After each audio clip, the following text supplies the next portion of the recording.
नमस्कार, मैं हूँ वीरेंद्र कुमार श्रीवास्तव। आप देख रहे हैं एबीपी भारत न्यूज़ 24। मैं आपको अपने संवाददाता की विशेष रिपोर्ट दिखाते हैं। आइए देखते हैं यह विशेष रिपोर्ट हमारे संवाददाता की।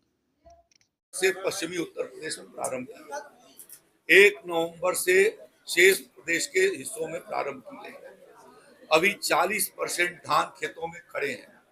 किसानों को यह कहा गया है कि ऑनलाइन वो अपना रजिस्ट्रेशन करा दें। 3.5 लाख से ज्यादा किसानों ने ऑनलाइन रजिस्ट्रेशन कराया है। उसमें से लगभग 70,000 से ज्यादा किसानों का ऑन और खरीदारी की जा चुकी है। लगभग 3 लाख मीट्रिक टन की खरीदारी हो चुकी है। और आपके माध्यम से मैं यही चाहूंगा कि किसान जल्दीबाजी न करें। जैसे जैसे उनका खेत करता, अब खेत काट करके और आप ले आएंगे और तुरंत ले जा करके तौल कराना चाहेंगे, उसमें गंदगी होगी तो स्वाभाविक है कि वो रुकेगा। तो साफ सफाई के साथ यदि वो पहुंचता है वहां, थोड़ा सुखा करके पहुंचता है, वो धान किसको दिया जाता है, चावल बना करके फिर उसी के परिवार वालों को मुफ्त राशन दिया जा रहा है। तो जब खराब होता है तो वो कहता है कि ये तो बहुत खराब है।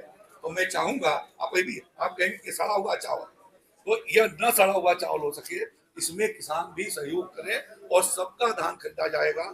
हम लोगों ने 60 लाख मीट्रिक टन धान खरीदने का लक्ष्य रखा है और वो 15 फरवरी तक का लक्ष्य रखा है कि 15 फरवरी तक करेंगे। ऐसा नहीं है कि 15 नवंबर को पूरा जाने वाला है। आज अभी 15 नवंबर नहीं हुआ है, आज 13 नवंबर है और 13 नवंबर तक 3 लाख मीट्रिक टन के करीब खरीदारी हो चुकी है। एशियार का संस्थान है, उन्होंने बना करके यहाँ पर 3 दिन की उसकी कॉन्फ्रेंस हुई आज से 3-4 साल पहले। सबके सामने उसका डिस्क्लोजर हो चुका है। बिस्ती के जांच से समाधान नहीं होने वाला है, समाधान होने वाला है हमको अपने प्रैक्टिस को बदलने से। और प्रैक्टिस ये है कि हम जागरूकता की बात की। हाँ, तो वही बता रहा हूँ।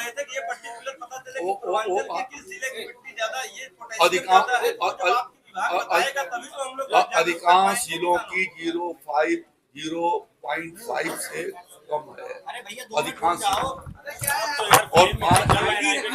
0.5 से नीचे होना ये हमारे खेत को ऊसर बंजर बनाने का संकेत है। और इसीलिए योगी जी की सरकार बड़े पैमाने पर 15,000 कुंटल से ज्यादा हमने ढैंचे का 20-50% अनुदान पर किसानों को उपलब्ध करवाया। लगभग 20,000 मीट्रिक टन 20,000 मीट्रिक 2 लाख कुंटल जिप्सम उपलब्ध करवाया, प्रतिवर्ष करा रहे हैं। जिससे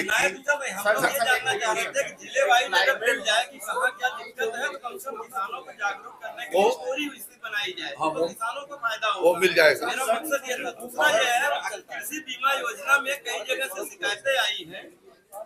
वो आपको बुंदेलखंड से सर्वाधिक आप यदि इच्छुक होंगे मांगेंगे आपको रिपोर्ट उपलब्ध हो जाएगी। आपने कहा क्लाइमेट लेकिन सारे लोगों का यह कार्यशाला यहाँ हम लोगों ने आहूत कर रखा है और मैं चाहूंगा और उसमें उन किसानों को भी जिन्होंने इस पर काम किया है या एफपीओ जिन्होंने इस पर काम किया है, ऐसे सभी एक बड़ा समूह वहां पर कृषि क्षेत्र को उत्तर प्रदेश में विकसित उत्तर प्रदेश के साथ विकसित कृषि कैसे हो सके, उस दृष्टि से यह हमने आमंत्रण दिया है। और मैं चाहूंगा कि आप सब मीडिया के सभी मित्र जो समय समय पर, मैं धन्यवाद देना चाहता हूं कि आप लोग हमें जागरूक भी करते हैं और सचेत भी करते हैं।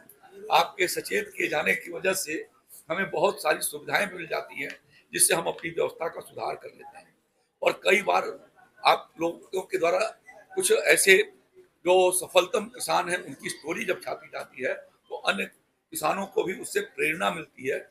और इस प्रयास के लिए मैं मीडिया के मित्रों को मैं आज अपनी ओर से बधाई और धन्यवाद देता हूं।